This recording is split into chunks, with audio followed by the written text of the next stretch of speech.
everybody. I'm Noelle. And I'm Jenna. And this is More Than Murder, where we delve into everything eerie with a side of true crime. More Than Murder is not your typical true crime podcast. Join us on a weekly tour through the haunted, the bloody, the creepy, and the nutty on our Freaky Fridays. Hello. Hi. Good morning. It's still Another dark one. out. I know. We're getting that blue haze. Yeah. I love it when it's that time. I know. Except usually I'm sleeping, which I love that too. So. And not talking about murder. Yeah. Speaking of murder, we're going to have a first for our podcast, I think. Okay. This murderer was an 11-year-old girl. Oh, gosh. Yes. So it's a first for our podcast, a child killer. Uh-huh. It's also a first for our podcast because this one does not take place in America. Oh, cool. Okay. This goes across the sea, over the pond, to England. Ugh. Yes, and our topic for today is Mary Bell. Yup. Uh-huh. This bitch. Uh-huh. The kind of kids that make you fear having kids, that make you fear... Am I doing... something wrong that'll make them... Yeah, so who knows? So this child did not kill her own parent, though, so I guess it makes it a little less terrifying as a parent. Yeah. Because there are those killer kids that just kill their parents. Oh, gosh. But either way, it's still terrifying as a parent because you would never want your child to be this way. However, Mary's mom really could care less about Mary. Which probably put her in the position that she was in when she grew up. Probably. So, Mary was born in England on May 26th, 1957. Her mom, Betty, which was short for Elizabeth, she was only 17 when she had Mary. Apparently, when Betty gave birth to Mary, she told the doctors to, quote, take that thing away from me. Ooh, harsh. Yeah, so it sounds like Mary was never wanted in the first place. Mm-hmm. Betty was a sex worker who wasn't home all too often because she would travel to Glasgow for work, which was a neighboring city to England. But because of this, nobody was ever really sure who Mary's dad was. She could have been a product of her mom's job. Yeah. And that would also be reason why Mary's mom might not want her. You know, she wasn't really planning on having children with her clients. No. So, I mean, I understand where Mary's mom was coming from. However, Mary's mom was a terrible person who took everything way too far. Oh, God. So, like I said, Mary's mom was not home very often. She ended up getting married to Billy Bell, who is where Mary got her last name from. Okay. And Mary just kind of viewed him as her dad. Okay. So I guess maybe he would be the one taking care of Mary when Mary's mom was gone. I was wondering. I was like, who's taking care of this girl? I would not be surprised if nobody was for a majority of the time. Yeah, you're probably with right. how this story goes. Or she just ended up at someone's house. Yeah. You know, or she was just wandering the streets, meandering around. Yep, on her own, Yeah. Gosh. Mary ended up having a terrible home life. On the times that her mom was home, Mary would, on multiple accounts, suffer accidents, quote, that nearly killed her several times. Jeez. This included consuming/overdosing on a bunch of sleeping pills when she was 4. Yeah, 4 years old. So you can't even open pill bottles when you're 4. They have child-proof locks on them. They have for a long time. Yeah. I'm just thinking like 1960. I know. I don't know either, but I would assume that they've been around for a while because And there's I'm sure this happened before. There's that precursor anyway, of not wanting to the child be wanted. Right. Yeah. So this also included taking a fall from a high window. A window? Jeez. A window. Yes. So she just apparently fell out the window. Mary herself said that she was repeatedly subjected to sexual abuse from random men, possibly or probably some of her mother's clients. Oh, no. Come on. Yes. These acts also, the sexual abuse and stuff, took place when she was 4, around the age of that, 4 or 5. And it wasn't confirmed by family members, but things like that, I mean, people aren't just telling Betty wasn't going to just tell her family members, I'm pimping my daughter out to my clients. And in that time, no, it's not. No. Who even knows if her family even knew that Betty was a sex worker? You know, like, nobody, you know. Maybe an inkling, but probably not. And it wasn't discussed. She's not at the dinner table like, hey, parents, like, this is what I do for a living. Right. And I'm doing it for my daughter now, too, who's only 4. I'm sure that nobody had any clue of this. So, yeah, of course, it wouldn't be corroborated by the family. Okay? That's just, ridiculous. At the age of 5, she witnessed her friend, who was also only 5, get struck and killed by a bus. Ooh. Can you imagine? Yeah. I mean, splatter. I mean, that's a fast-moving, huge vehicle on a tiny child. Little body. Yeah. It's bad when you see, like, hitting a regular person, because that's a lot of force. So at this point, she's fallen from a window. She has been sexually abused. Overdosed. She overdosed. She has now watched her friend, who was 5 years old, get smashed and killed by a bus. Okay. It was found that after she took the fall, quote, from the window, she had brain damage. However, now they attribute the brain damage to physical abuse that she endured at the hands of her mom and who knows who else. Yeah. So she got brain damage from the fall, probably, a little bit at least. She has brain damage from physical abuse, and she's not even 10 yet. Yeah. Okay. I mean, her brain is not well at this point. The signs are all right there. Yeah. Something's this wrong child is will going not to happen. Mm-hmm. And obviously she doesn't have a support system to lead her elsewhere. So, as we know, brain damage, depending on where you get it, affects decision-making skills, your voluntary movements. Sometimes it affects your memories, depending on where it's hit. Sometimes, so this damaged her prefrontal cortex, which is what does account for decision-making and voluntary movements. When Mary was 9 or 10, she was playing with a 3-year-old kid on top of an air raid shelter. Okay, let me just unpack this for a second. First of all, she's 9 or 10 years old. Yeah. She's playing with a 3-year-old child. Why? As a parent, unless it was a family member or a close friend, I wouldn't be letting my kid play with someone so young. They're very mature. Their maturity is completely different. Yeah, I don't want my kid to tarnish a 3-year-old kid. Okay. Now, also, why the hell is a 3-year-old kid allowed to play on top of an air raid shelter? And alone, probably. Alone with Mary Bell. I have no fucking clue. Gosh. Okay, I know that this is the 60s and it's, in England, who knows how it was then, but what in the bloody hell? Okay? Yep. Anyways, little boy falls off, gets seriously injured, and his parents simply thought it was just an accident because, he was playing on top of an air raid shelter. So chances are you could fall off 50-50. Yeah. Yeah. Probably real easy. They probably felt a little different shortly after because the very next day, 3 different mothers had gone to the police to file a complaint against Mary for attempting to choke their daughters. So it's happened before and they just kind of didn't... Different acts of cruelty have happened before. Jeez. Yes. And I'm like, when? Oh my gosh. So I'm guessing it was the very next day that Mary had tried to choke these girls because I'm guessing the parents went... If the parents are going to go to the police, they're probably going to go to the police directly after it happens. They're not going to wait to go. Hopefully. The cops gave her a stern talking to and sent her on her merry way. Okay. After trying to choke 3 children. And she was just seen on the roof of an air raid shelter with a 3-year-old boy who just fell off. Yep, and just don't do that again, sweetie. Right. It seems obvious that her childhood years had already taken a toll on her mental stability, or at least knowing right from wrong. And her literal brain. Right. Yeah,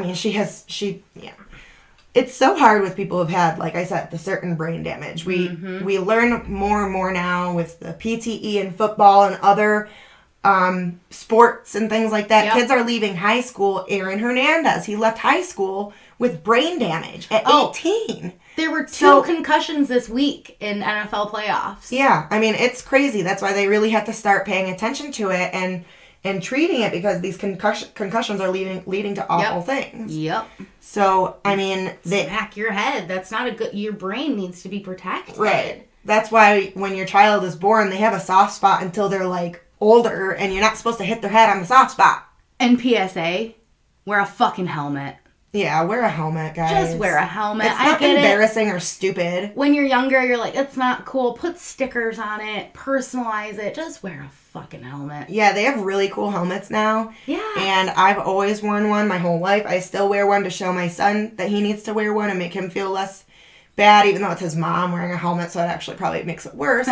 He's only 4 now, so I guess we're safe there for a little bit. He still thinks I'm cool. Hopefully he'll just get that habit by the time it's uncool, you know? You know, because one little pebble under your skateboard wheel could send you flying and your brain could be wrecked and you're just done. I mean, it's literally that simple. Your skull protects one of the most important organs of your whole body. Okay? Heck yeah. So do not just get PTE or willingly because you don't want to wear a helmet because you think it's dumb. I think that not wearing a helmet is dumb. That's what I do too. You know, you know better, do it. Make examples for everybody else. Another TED Talk here. I know. You know, well, like pro cyclists, they wear helmets. Like, duh. I mean, because they're going super fast. They could have wrecks. Like, they go up and down mountains or hills or whatever. Even the skateboarders that I used to watch and stuff, they were wearing pads and helmets because skateboarding is a contact sport. With pavement. Yep. Concrete. I remember my brother all the time scraped elbow, scraped knee, rolled his ankle, did something, and he was not wearing a helmet, I'm not wearing pads, you know, grinding. Oh. Yeah, when I was riding rollerblades when I was younger, I had knee pads, I had elbow pads, I had my helmet. Like, I'm not getting even more scars on my knees that I have from being a child already. So, and I think it looks cool. I do too. They have cool helmets these days. Even like back in the 90s, I feel like I remember like the cool like knee pads and stuff, like bright pink and. Although they do get sweaty and stinky. Ew, yeah. They do. I will give them that. They need like more, like more airflow. That way you don't stink so much when you take your pads off. And they get sweaty in those areas because these are, you know, they're pockets areas. Anyway. That's where you would get sweaty. Yeah. I don't know what part of the topic led us down to helmets, but we went there and we're coming right back. Here we are. Yeah.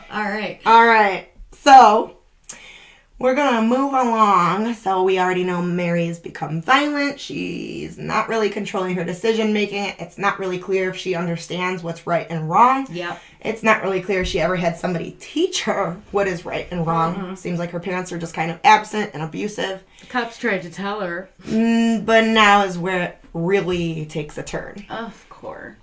We're now in 1968. So Mary is 10 years old. And it's May 25th, which is literally the day before she turns 11, because her birthday is May 26th. Yep. Now, I'm going to tell you some things I couldn't find any elaborated info on. So Mary was in an abandoned home in the area with a 4-year-old boy this time named Martin Brown. Good Lord. I don't know why. I don't know if she lured him into the house. I don't know if they were playing inside there together already. I don't know why the parents let him go into some abandoned building with a 10-year-old kid. Who knows? I don't know why she's always in association with children who are so much younger than herself. So much younger. She strangles Martin to death and leaves him. She leaves and she leaves him in the abandoned home. And you can see the precursor to this because she's trying to choke out these other girls. She was testing the waters or maybe seeing if she could do it. And because it does take a lot of force and you have to hold for quite a long time depending on how big the child is and factors. They're thrashing around. And I don't know how old the 3 girls are that she tried to choke. I almost wonder if they were around her age. And she couldn't do it. She couldn't do it, and she found that she wanted to do it, but needed somebody much smaller to do it. Yeah. Ugh, gross. So, obviously, she has decision-making skills. They're just all fucked up. Yeah. They're wired backwards. She's thinking these things out and able to decide, okay, this isn't working. I need someone smaller. I need someone younger who might not make as much noise or may not, be as strong or whatever. Uh-huh. But yet they're not the types of decisions she should be making. God, no. So, shortly after she does that, she and her friend Norma, whose last name is also coincidentally Bell, but with no relation to Mary, unless maybe she is related to Billy Bell because he's not her real father. Oh, yeah. Maybe Norma is in some way of relation to Billy. Yep. I don't know. Like a niece or something of that sort. Right. And just kind of comes around. They don't say that, but that's honestly what would make most sense to me with it being so coincidental. Well, they could literally say not related and mean it because they're not actually related. Blood related. Right. It's by marriage. So. Although, they're related by marriage. Yeah. So that doesn't, So they both return to the scene. Mary tells Norma what she did, and they return to the scene. Is the little boy still there? So at this point, the little boy already discovered by 2 other local kids just playing in this abandoned house. So apparently in England in 1968, little kids just ran about playing in abandoned homes everywhere. I feel like it might have happened here too. I agree, but it's just like these are little kids playing in abandoned places, okay?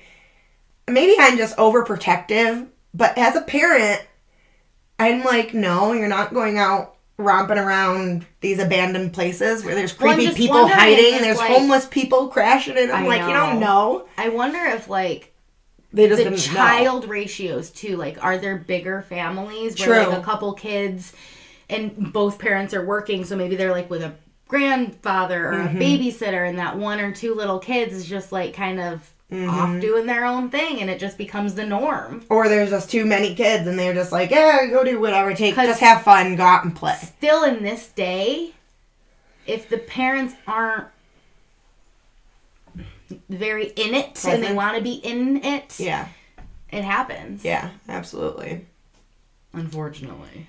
Yep. So the other kids reported it to the police. The police had no idea what could have happened to this little guy, obviously. And there was very little evidence to suggest much foul play. Mm-hmm. He did have a bit of blood and saliva on his face, but that doesn't immediately signify that the boy had been murdered. There was no massive bruising. I mean, he could have tripped and fell or something. In this old abandoned house. Right. So they have to really investigate before they can say, oh, no, this is a homicide. I mean, this little boy has, a bit of blood and saliva on his face. It's not like he's beaten to death. Mm-hmm. There's no, in-your-face signs that this boy was murdered. The most suspicious thing, now remember what happened to Mary when she was 4, was that there was a bottle of painkillers lying next to him. Still, the police didn't seem to find that as suspicious as I do. Of course and his death was ruled an accident. Are you kidding me? Yeah. Check the fucking pill bottle. Check it for fingerprints. How about? Or look at the girl who was literally just brought in and you slapped her on the wrist. Oh, I guess this was years later, yeah. After she had overdosed. She was 4. Yeah, you're right. But still, there's a little boy dead in an abandoned home with pills next to him. Yeah. Who was the last person to possibly touch the pills? Let's find out. Take the fucking fingerprints. For real. Or something. Something. Do something. And then who, do pill bottles have the same information that we would have today on them? I would assume they would at least have the person's name on it. Something. Yeah, you can't just walk around and get a prescription without your name on it. So they literally figured this 4-year-old kid just took a bottle of pills in the abandoned building and took too many of them and died.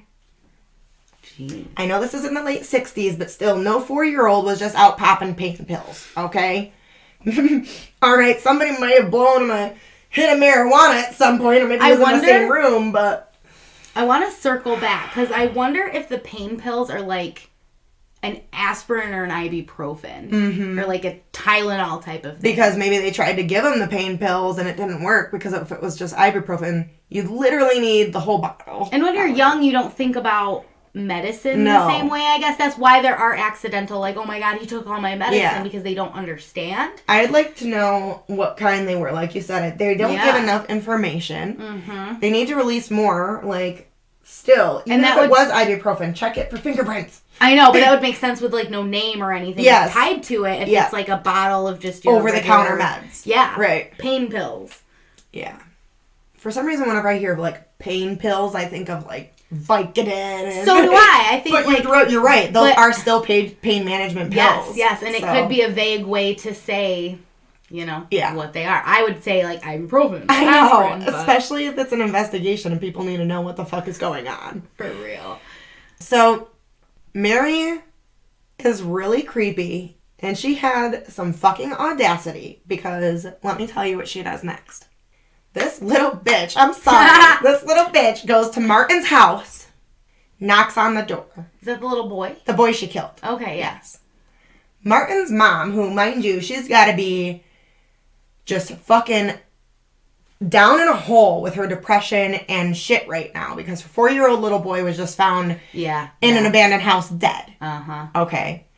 So Martin's mom comes to the door, and Mary asks if she can see Martin. Like, literally see him. Because when Martin's mom gently explains that he is now dead, Mary tells Martin's mom that she already knows that and wanted to see his body in the coffin. The fucking audacity of this little bitch. I'm sorry. I don't like her. What the fuck is wrong with you? That is the creepiest thing. That's why I said she's super creepy and she has some audacity, because she went to the house of the boy she killed and asks his mom, to see his body in a coffin. It's disgusting. Okay. I don't like her. I don't like you. No, it's very angry. She's very, just crazy. It's like serial killers when they go back to the crime and they want to see, their dump spots and things like that. Like, it's the same, like, she's very interested in this at a very, very, very young age and acting out on it, which I feel a lot of, if she had waited, she probably would have been a serial killer anyway, but probably later on in her life. Yeah. She just had the free will to just, or whatever, and the head injuries to just start doing it. And it seemed like in England at this time, it was easy pickings for her. I mean, kids were just allowed to run around and do whatever they wanted, and she was just able to do it. I mean, parents had no idea what was going on. Let my kid leave. I know. That's what's hard about being a parent. No, you're not going to go play with anybody. I know, exactly. No, it's so hard. So needless to say, Martin's mom slams the door in her face and seemingly gathered a good bit of suspicion about Mary. Oh, good. Okay. Not that she did anything about it, I don't think, but she definitely was like, the fuck is wrong with this kid? And how, like, anyway. Yeah, So if you scroll down, you'll see in the pictures Norma and... Oh, golly. Okay. Yeah. Oh, golly. Yeah. And Norma is actually 13. So... Oh, she's older than Mary. Yes. This time Mary is hanging out with somebody who's a couple years older than her. Oh, okay. It's weird, though, because Mary seems like the ringleader. Like, she I know. Like she's the one who's, like... And she is. Bitch. Yeah, she is. Somehow she runs Norma, too. Okay. She, like, runs the whole thing. So, below that, they decided they would break into a preschool to vandalize it. They left little notes behind stating they were the ones who had killed Martin, but, like, without saying their names, and promising it would not be the last time they would kill. Could you read those notes? Whoa. Out loud? If you can try. I can try. The first one. They are written very, obviously, like children and very strangely, which we will have images of them on the blog, but we're going to have Jenna try to read. Some things are like all caps, some are. Yeah. So this first one says, we did murder Martin Brown. Okay, yeah. We did murder Martin Brown. Fuck off, you bastard. Yeah. Okay. Yeah. Quite the mouth on that young lady. The next one. I don't know what that's trying to say. I know that. Like maybe Mickey. Mickey. You are Mickey because we murdered Martin Brown.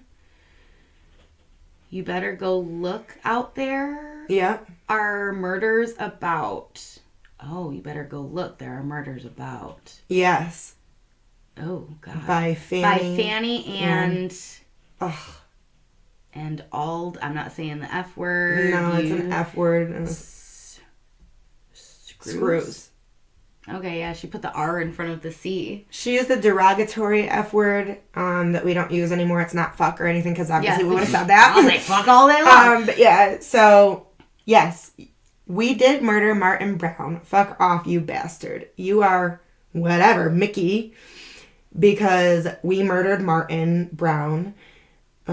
You better look out. Yeah, you better go look out there. You better go look out. There are murders about by Fanny and whatever that's trying to say. And then the derogatory F word, you screws. And then what's the one below that say? Oh, gosh. I murder so that I may come back. Yes. So that was her saying that she will murder again. So, I mean, what the fuck? This 11-year-old kid is leaving ransom murder notes, destroying preschools. That is insanity. Yeah. I mean, this little girl's brain is seriously messed up. Yeah. Okay. God. All right. Let's see here. I gotta scroll back up from looking at those notes. Awful. That was awful. It gets not great. Even not great. Okay, so police assumed it was just a prank and did nothing about it. That's not a prank! Lift the papers for fingerprints, yo!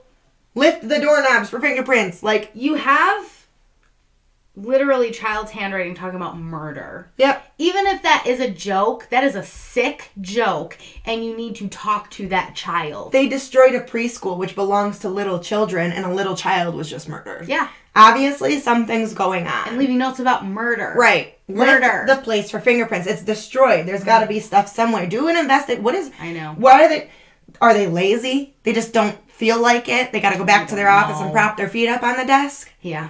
This little boy is getting no justice, and it also doesn't prevent whoever did it from not wanting to do it again. Exactly what they said in the note. Yep. So, always taking the easy way out, even after a fucking preschool was vandalized, admissions of guilt to murder, they still do nothing. But the preschool did. This was apparently not the first time recently that it had been broken into. And at this point, they were like, we're tired of this, we're getting security cameras. Because at that point, they didn't have any. So I don't know who was breaking into it before. Maybe it was Mary. Maybe she was finding out who these little kids were. I don't know. I'm thinking if it is her, this fascination of these with little kids. Boys. Little it's boys. Like boys, usually what? Good thing they got the cameras because they were able to catch Mary and Norma loitering outside the school a few nights after.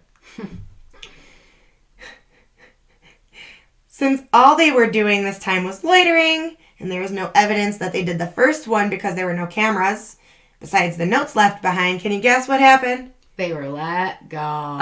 Again. You nailed it. They were let fucking go. Okay? Did they at least tell her sternly, don't be hanging around here no more? Oh my God. It's like, obviously, this child who obviously... You know that she probably is known around the community for her family life. She probably has such a reputation. Yes. And she's loitering outside the preschool that was just vandalized. Policeman, come on. Why? You're paid money to do a job. Yeah, at least do something. Go to her home. Talk to the mother. Find out where she's been. Yeah, see how her home life checks out. If her home life isn't checking out, get this girl some help maybe. During all this... When Mary would go attend school, because she attended school. Well, yeah. She would brag to her classmates that she was the one who murdered Martin Brown.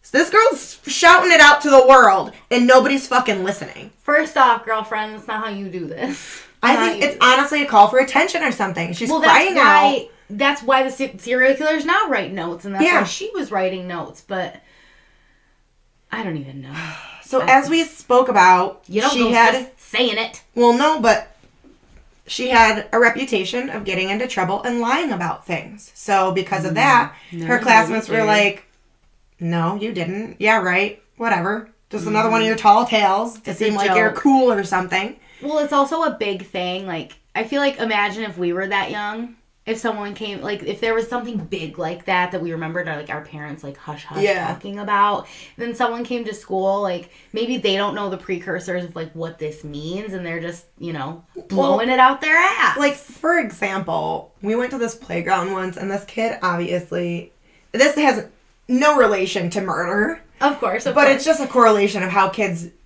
fantasize and want to be cool, and Yeah, I think we were at, like, Hamlin or something. We were somewhere, and this kid was like, yeah, my dad owns this playground. And I'm like, no, he doesn't. Your dad doesn't own this playground. Yeah, he does. I'm like, no, he doesn't. Okay, so I can understand what you're saying just because, yeah, they blow things out of proportion. They like to lie and think that things are cool when they're not. And yeah. So 2 months after Martin's murder on July 31st, Mara and Norma. I was going to say Mara and Normie. Mara and Normie. I love that. It's so funny. Mary and Norma strangle again, like they said that they would. This time, a 3-year-old child to death. And his name was Brian Howe. So now Norma is really in. She's in. I'm glad you questioned that because I'm not really sure how big of a part Norma played. As you said, Mary is like the ringleader. It never said anything about Norma having a history of getting into trouble. It seems like she kind of just fell in with Mary. Well, and he was Mary following along. Brought her to the house and was probably telling her, like, her close confidant, which... Honestly, maybe Norma was frightened of Mary. Yeah, and then she was just kind of coming along because it was she thought, well, Mary's going to think I'm telling the cops or something and kill me. It could have been just Mary writing on the wall while Norma just sat there and, like, kind of, like, looked out or something. Yeah, because even the cops eventually aren't sure how much of a part Norma plays. It just seems like Mary was the spearheader of all this. Yeah. You know, she, like I said, I get the vibe from Norma that Norma's just scared it. So not only was Brian strangled to death, but Mary then proceeded to mutilate his body with a pair of scissors by butchering his penis. No. As a 3-year-old child. Scratching his thighs, and she cut his hair. Yeah. My heart breaks, like, wide open for both of these boys. Well, I have this little guy right in front of me. Yeah, it's hard to see their faces, you know. With Brian, I can only, like, desperately hope that the mutilation took place after his soul was no longer attached to his body. Yeah. You know, like, it's awful that all of this is awful, but I wouldn't want him to have been aware that that was happening to him. Hopefully, like, the strangling. Yeah, like, these poor baby boys. I just can't. That's terrible. Like, Mary is disgusting. And she's still alive. I'll get there. Oh, yeah, I know. Yeah. Mary and Norma definitely had some sociopathic stuff going on or something, because when Brian never came home, his sister went out looking for him, and Mary and Norma offered to help and went looking for him with her, just like she did when, you know, she went over and spoke with and now she is with the sister, so she's like trying to, I don't know what she's trying to do. Make it seem like she's not the killer, but also wants people to think she's the killer. It's like when people are inserting themselves into, like, the searches for people, and, like, the community is helping out. If you watch Criminal Minds, you'll see that happen so many freaking times. The killers are always there paying attention. They want to know what point at the case they're at. So they'll either be helping, you know, and if I'm here helping out and part of the search party, no one's even going to think an inkling of me.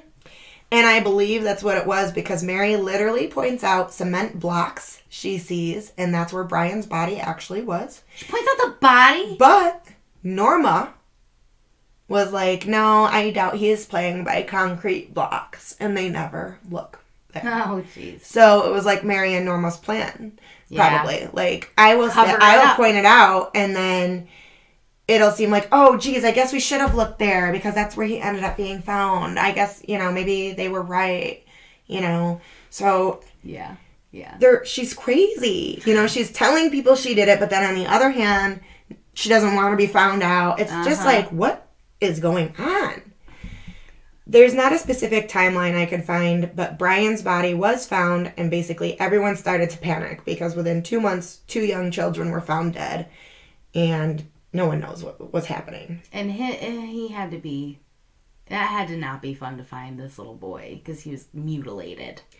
Not only that, but when Brian was examined by the coroner, he noticed that someone took a razor and carved the letter M into his torso. Oh, yes, I've heard this part. Yeah. Oh, yuck. He also noticed that there was a significant lack of force used to murder him, suggesting that it could have been another child who did commit the murder. I would assume by what he says there was no crushing of the throat, there was no broken bones, and maybe not even a mark around his neck where he had been strangled. All you have to do, really, is restrict airflow enough and for long enough. I guess you don't have to be, a strong person or put someone even in a stronghold. You just have to restrict their airflow for long enough for them to not breathe anymore. Yep. I guess the girls after that were exuding some really odd behavior. All that is interesting says that Norma was giddy and Mary was quite evasive. I can say Norma may have been giddy because she was really nervous. You know how sometimes when you're really panicky. Nervous, you get kind of giddy and your heart, it's like you're on coffee, you got a lot of caffeine. Jittery. Yes. Yeah. So I still think Norma has just been manipulated and forced into this. Who knows, like I said, Mary could have even threatened her that if she were to say anything or stop this, then she would do something. All day. Because Norma's behavior just seems like she's been forced and that she's nervous. So Norma was giddy and Mary was quite evasive, of course. Especially when the police brought up that she had been seen with Brian the day he was killed. She creepily laughed and rubbed her hands together upon seeing his coffin on the day of his burial. Ugh. She's literally the creepiest kid in the world. Yeah. Oh, yeah. And you know what's interesting about that is some of these murderers that are now off and on protective custody or whatever, nobody knows who they are. Yeah. You gotta wonder, they must listen and watch all the stuff made about them.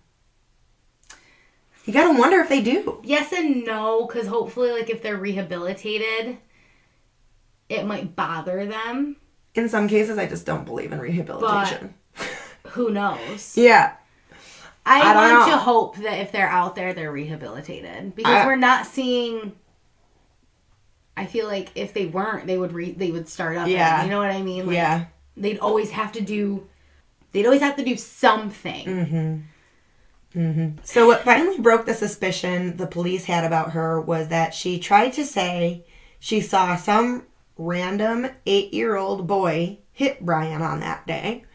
But she also said... And why wouldn't she tell this before? Who knows? It's all sudden. Right. She also said she saw him carrying a broken pair of scissors. The investigators never released any information on the mutilation of Brian's body. Snap! The only person who could have known about it was the person who committed the crime. That's why they do that! That is why they do that! Both girls began to break down after the police caught on to what was happening. As Norma became complicit and then cooperated with the police investigation, she threw Mary under the bus. Your first mistake, she was coerced, Mary. She was definitely coerced, not that Norma should have gone along with it, but if her life was in danger being such a young child, how do you deal with that situation? You're scared, you got this crazy murderous child, choking girls, killing boys, vandalizing daycares, like... I would be terrified if I was Norma. So, then Mary confessed to at least being there when the murder happened. Not that she had done it, just that she had been there when it happened. She then threw Norma under the bus and put all the blame on her. Mm-hmm. The cops decided to charge both girls because Norma was there. Yep. And the case was going to trial. Oh, boy. On December 17th, 1968, Norma ends up being acquitted. Norma, not Mary. Okay. Norma's acquitted. I mean, there's an M carved into the boy's torso. Yeah. It was fucking Mary. Yeah. It was Mary. Obviously. The jury decided that she was more of an unwilling accomplice who was manipulated by Mary, which is the whole thing that I got the whole time. I mean, Norma wasn't even brought into it until after Mary killed the first kid and showed her, like, look at what I can do. Yep. Better watch your back. Oh, 100%. Yeah, and you're going to go here with me and you're going to do this. And, did she bring me here to do the same thing? Mm-hmm. Why is she showing me this? God. The jury felt like Mary did it for pleasure and excitement of killing, and she was ruled as guilty. However, court psychologists were able to convince the jury that she had all the, quote, classic traits and signs of psychopathy. Mm-hmm. Because of that, she was not charged with murder, but she was charged with manslaughter. I was curious on British law on handing down like life sentences to minors, because I know how it is here in the U.S. Yeah, of course. Especially minors that are 11 years old. Mm-hmm. So I found out some things, because I think that if you're like, you can only get up to 25 years when you're underage here. I'm pretty sure if you like kill somebody and it's murder. Yeah, there's something. Or something like that. There's something, because the one guy around our area, the child murder, mm-hmm. he's gone. He's been trying to appeal and like go for his parole, and they keep denying his parole and denying his parole and you'll see it when it comes around every time. Yeah. Everyone shares it and is like, don't let him out, don't let him out, don't let him out. So I don't know. It's different, I guess, depending. You can try people as an adult based on the crime, and then I think if they're tried as a kid, then yes, there's some type of cut off of prison time. Yes, yeah, I do because they believe were so. a child when they did it. I would love to get more into the law, but it is a lot. It's a lot. Because I've been like, maybe I'll read a book, you know? And I'm like, oh gosh, okay, all right. It's a lot. Trying to read just case and you don't want to files like and shove it things. in because you won't remember any of it. So you It's gotta like a lot. learn it. And the jargon and yeah. So I took a quote from Wiki for British law on life sentences and stuff. Okay. It says life imprisonment is applicable only to defendants aged 11 or older. Those aged between 11 and 20 are sentenced to custody for life. Those aged under 18 are sentenced to detention during Her Majesty's pleasure for murder or detention for life for other crimes for which life imprisonment is the sentence for adults. However, regardless of age, all defendants, including those under 18, sentenced to a life sentence can theoretically be held in custody for their whole life if required, and a life sentence can only end if quashed by a judge or the person serving the sentence dies. Yep. So just like you said, there are certain cases where if you're a minor, you can still be held for life. So now I'm going to quote all that is interesting with what she was actually charged with. She was sentenced to be in prison at Her Majesty's pleasure, a British legal term that denotes an indeterminate sentence, basically until the powers that be feel like it's appropriate to let you out. Yep. So that's what Mary got. But Mary only served 12 years. It's because it's up to them. Yep. She probably showed, like, I'm rehabilitated, I'm fine, let me out. So in 1980, when Mary was 23, she was released from prison and given a whole new identity. Yeah, of course. She had a daughter 4 years later in 1984 who had no idea about who her mom was or her true identity, her past, until she was 14 years old when a tabloid got a hold of their info and leaked it. Yep. At that point, they were being harassed, and Mary was able to win a court order to give them anonymity for life. So people still don't really know who Mary Bell is, nor her daughter. Wonderful.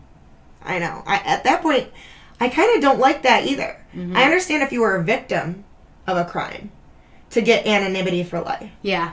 But not the perpetrator. I want to know who I'm living around, Yes. just in case they haven't been rehabilitated or some flip switches. Well, that is why, like, That's not fair. That's why, like, here, your record is public knowledge. You can't hide that stuff. I mean, and that's fair to me because you committed this crime. It should be linked to your entire life. I don't care if you're rehabilitated or not. You know, what if like I said, some flip switches and they get those tendencies again? I want to know who these people are. Certain things will fall off at like a DWI or like at 7 or some odd years. Not murder. Or like something like that. But I don't think murder will ever drop off. No. I don't know that for a fact. But I I'm know. pretty sure that hopefully there's not something like a time that has. Cause They're literally in the British version of witness protection program, and they've remained ever since. Yep. And I think that's unfair. I think that should be for victims and victims' families. And honestly, you killed people. You should not be in witness protection. I'm sorry. You chose that. And I know that's very radical views, but I hope that... She was only 23 when she got let out. You're not even fully mature by then. I know, but that's what I'm saying is, like, I hope, because they caught her at still a younger age, there was able to have some intervention there and get her some structure and hopefully... Well, I guess the first sign is that she didn't overdose her daughter, push her out of a window, or any of that. So, it doesn't seem like she's got the... Yeah, who knows? You know, I'd like to know if her daughter had any random accidents throughout her life. I feel like, though, because on witness protection, they keep tabs on you. So I'm sure they keep tabs on her. Mm-hmm. And I'm sure that Her Majesty's... judicial system is hopefully has something that is watching her. Yeah, that's true. I hope so. Because if anything weird happened around that lady, she should be. Yes, they know. Okay, nope. Yeah, nope. Hopefully. But you know how they are. Fingers crossed. Every single case is angering with the investigation and the police suspicion. I know.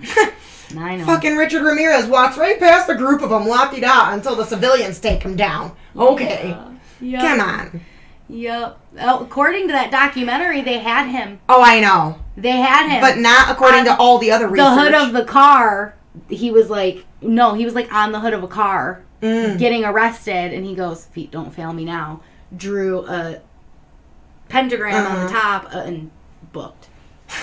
And then by the time the car was ready to be processed for fingerprints, it sat in the sun, the California sun, and baked off everything. They almost caught him like 3 times, Noelle. They went to his dental office. It's just like freaking Bundy. He escapes like 12 times. Oh my God. They unhandcuff him in the court. And allow him to go up in the library by himself. What in the mother? And he was practicing. He was strengthening his legs so that he could make that jump. Yep. Just ridiculous. And then he literally escapes and makes it to Florida the second time. 3 times he escaped or something? Yeah, like 3 or 4 times. Dude. And that's all, folks, on Mary. Mary killed 2 little boys. She was creepy and weird and morbid and all things a 10 or 11-year-old kid should not be. She did have that head injury. I can't forget about that, among many other issues that stemmed from her awful childhood. And her mom repeatedly trying to kill her and make it look like an accident. As you said, hopefully she was able to get herself the help and treatment she so desperately needed. And hopefully the poor parents of those sweet little boys were able to find some semblance of peace. Because I tell you, if my kid's murderer was let out after 12 years, I'd be pissed off. And you don't know who... You don't know who she is. I'd be fucking pissed if I were those parents. No, that's not acceptable. She literally carved... She disfigured his penis, for God's sakes. I know. I mean, God... Those parents deserve more than 12 years. I'm sorry. And wrote a note. Right, and notes that she had no empathy about this. Okay, it was cold-hearted, disgusting. Do it again. She bragged about it. And I'm upset that she only got 12 years. Yeah. She's obviously got things wrong. After that 12-year imprisonment, sure, move her into a psych facility. Yeah. She stays there for a while. Yeah. If you want her to not be in prison anymore, you think that she's done her time, put her somewhere else. Yep. Yep. Because that's not okay. It sounds like that would have been probably beneficial for her at a young age, as if they would have intervened and gotten her psychiatric help. Yeah. Because something is wrong in that psyche. Yeah. No, they just put her in prison and then let her out after 12 years like she didn't do anything at all. The want to do this, there's something wrong. There's something wrong. You can see more about the case. I'm not sure how much. I haven't gotten to this episode yet, but there's a Netflix docuseries called Killer Kids, and they do have an episode on Mary Bell. Oh, yeah. Is that where I saw it? I'll have to check that out. I don't think I've seen anything on it. I've always heard it in podcasts or whatever, but I might have to just go home and, watch it. So. Don't forget to check out the blog. I have several pictures of Mary's mom, Mary, Norma, and of course the sweet little boys that were taken too soon. Yeah. the notes at the preschool as well. So, dude, go see those. Those are crazy. Yes. And then there's an image of her as she's older. Like, she's kind of, like, smug. Like, I'm out of prison. Like, I just get to walk around doing whatever I want now. Mm-hmm. So, besides images, we do have resources if you ever want to check out our episode sources and click the links. That is all, folks. You can go to YouTube, type in More Than Murder, scroll down, you'll see us there, and you smash that subscribe button and share it with all your friends. Yes. You can follow us on Facebook at More Than Murder. You can follow us on Twitter at More_Than_Murder. You can follow us on Insta at More Than Murder Pod. And, oh, sorry about that. I stole it from you. Didn't I? Okay. And I'm stealing this. If you have any stories you particularly want to hear, you simply just want to say hi, email us at the Gmail. morethanmurderpod@gmail.com. And we have finally gotten a couple different emails. We appreciate those who have reached out to us. We have gotten a suggestion for an episode from one of our listeners and one of our hometown friends, actually, who graduated from the same school as us. So we really appreciate getting some feedback, some people reaching out. That's really awesome. Our lives lately have been working out real well. Don't forget to come see us tonight. We will be there to chat. Mm-hmm. And we will see you next time then. Yeah, we will. Love you guys. Love you. Bye. Bye.